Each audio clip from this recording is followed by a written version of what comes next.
मध्य प्रदेश के रीवा में इंजीनियर दीपक सिंह कांग्रेस उपाध्यक्ष जिला शहर कांग्रेस कमेटी में कॉफी हाउस में की प्रेस कॉन्फ्रेंस। आइए दिखाते हैं रोहित पाटिल की इस खास रिपोर्ट में। सुपर स्पेशलिटी हॉस्पिटल बनकर तैयार हो चुका है और 30 सितंबर को हमारे सम्मानीय मुख्यमंत्री श्री शिवराज सिंह चौहान विभाग आ रहे हैं, उसका लोकार्पण करेंगे।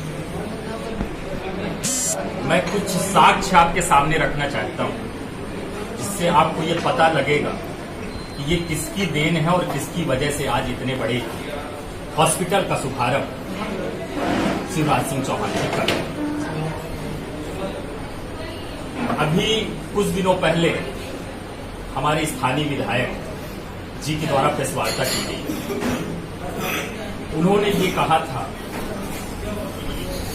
कि ये सुपर स्पेशलिटी जो हॉस्पिटल है ये हमारे प्रधानमंत्री श्री नरेंद्र मोदी जी एवं यहाँ के मध्य प्रदेश के मुख्यमंत्री श्री शिवराज सिंह चौहान जी की, और इसमें जो भी ईंटें लगी हैं वो बीजेपी सरकार की तरफ से ईंटें लगी हैं। इसमें कांग्रेस और किसी अन्य दल का कोई योगदान नहीं। मैं कुछ साक्ष्य चीजें आप लोगों के सामने रखने वाला हूं, उससे आप लोगों को पता लग जाएगा कि इसमें इस सुपर स्पेशलिटी हॉस्पिटल को बनाने में नींव की ईंट यदि किसी ने रखी है तो किसने रखी, ये सारी चीजें मैं आप लोगों के सामने प्रमाण के साथ इस चीज का खुलासा करने वाला हूं।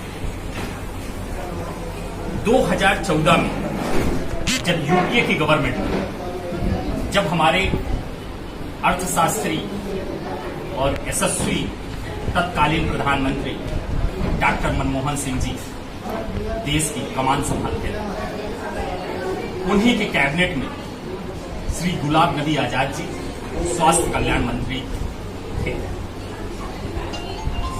उन्होंने 2013 के टाइम दिसंबर में हमारे यहाँ के सांसद बीएसपी पार्टी से जो आज कांग्रेस पार्टी में सम्मिलित हो चुकी है श्री देवराज पटेल जी वहां पे उपस्थित, यानी वो थे उस टाइम पे सांसद। मेरा कहने का मतलब ये है कि गुलाब नबी आजाद जी जब स्वास्थ्य कल्याण मंत्री हुआ करते थे तब उन्होंने 150 करोड़ रुपए ये सुपर स्पेशलिटी हॉस्पिटल जो रीवा में बनकर तैयार हो गया उसके लिए सेंशन करने का काम और उसके लिए उन्नयन करने का काम हमारे नेता गुलाब नबी आजाद जी जो स्वास्थ्य कल्याण मंत्री थे उन्होंने किया, जिसमें हुआ क्या कि 150 करोड़ रुपए की राशि अनुमोदित की गई उस चीज के बनाने के, जिसमें केंद्र ने कहा कि 120 करोड़ रुपए मैं दूंगा और बचे हुए 30 करोड़ रुपए यहाँ की राज्य सरकार देगी। हुआ क्या, फरवरी 2014 की बात, केंद्र ने तो अपना काम कर दिया, पर यहाँ पर स्थानीय रूप में मध्य प्रदेश में सरकार शिवराज सिंह चौहान की थी और सेंट्रल में यूपीए की गवर्नमेंट। 45 दिन के तक राज्य सरकार द्वारा जो 30 करोड़ रुपए देने थे वो पैसे नहीं दिए गए और कोई कार्यवाही नहीं हो पाई, और उसके बाद आचार संहिता लग गई और मई में श्री नरेंद्र मोदी जी ने प्रधानमंत्री के रूप में शपथ।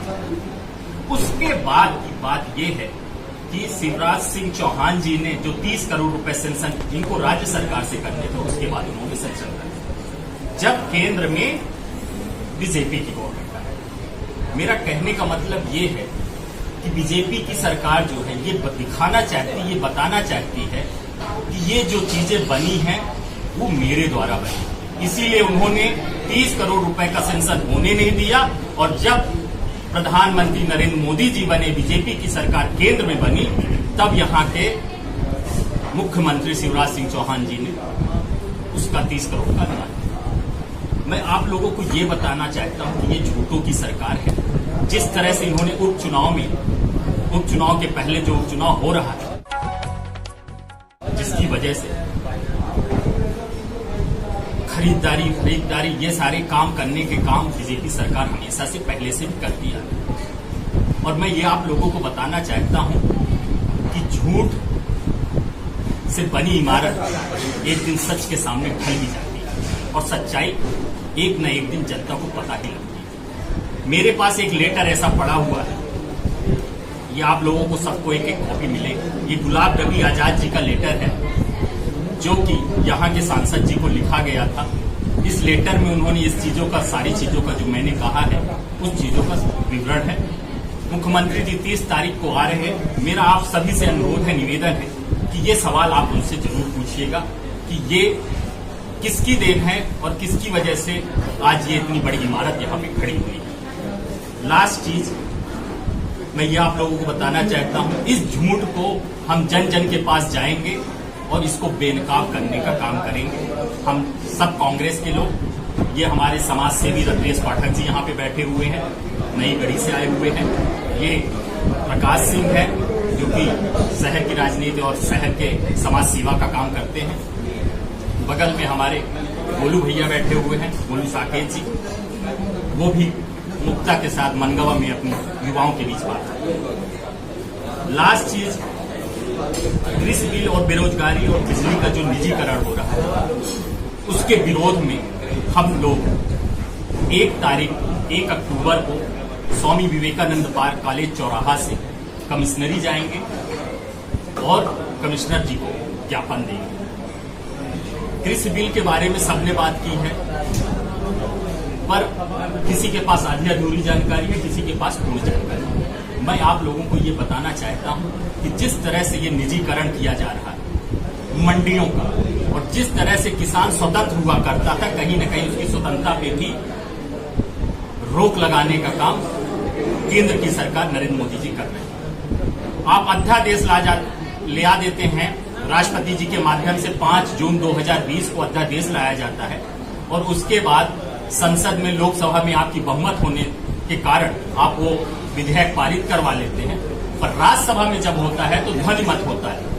ठीक है, ध्वनि मत के बाद उनको क्या कहते हैं, वहां से 2 विधेयक को पास किया जाता है, तीसरा विधेयक पास नहीं हो पाता। पर ध्वनि मत में कुछ अप्रिय घटनाएं घटी गई थी। उसके बाद मैं आप लोगों को ये बताना चाहता हूं, यदि ध्वनि मत में सहमति नहीं बैठती तो नियम है राज्यसभा के अंदर कि उसकी अलग अलग से हैंड वो करके ऊपर करवा के, हाथ ऊपर करवा के उसकी वोटिंग करवाई जाती है। तो मैं आप लोगों को ये बताना चाहता हूँ, वहां के जो उप सभापति थे उन्होंने ऐसी कोई वोटिंग नहीं करवाई, जो कि लोकतंत्र के सरसर खिलाफ है। और ये संविधान के निर्माता बाबा भीमराव अंबेडकर जी का भी कहीं न कहीं अपमान है। और इसी तरह बीजेपी के लोग लगातार लोकतंत्र हत्या करने का प्रयास कर रहे हैं, चाहे केंद्र से ले लीजिए, चाहे राज्य से ले लीजिए। मैं आप लोगों से ये निवेदन करना चाहता हूं कि 1 तारीख को हम लोग बनियान पहनकर अपना विरोध प्रदर्शन स्वामी विवेकानंद पार्क से लेकर कमिश्नरी के पास पहुंचेंगे और कमिश्नरी में हम ज्ञापन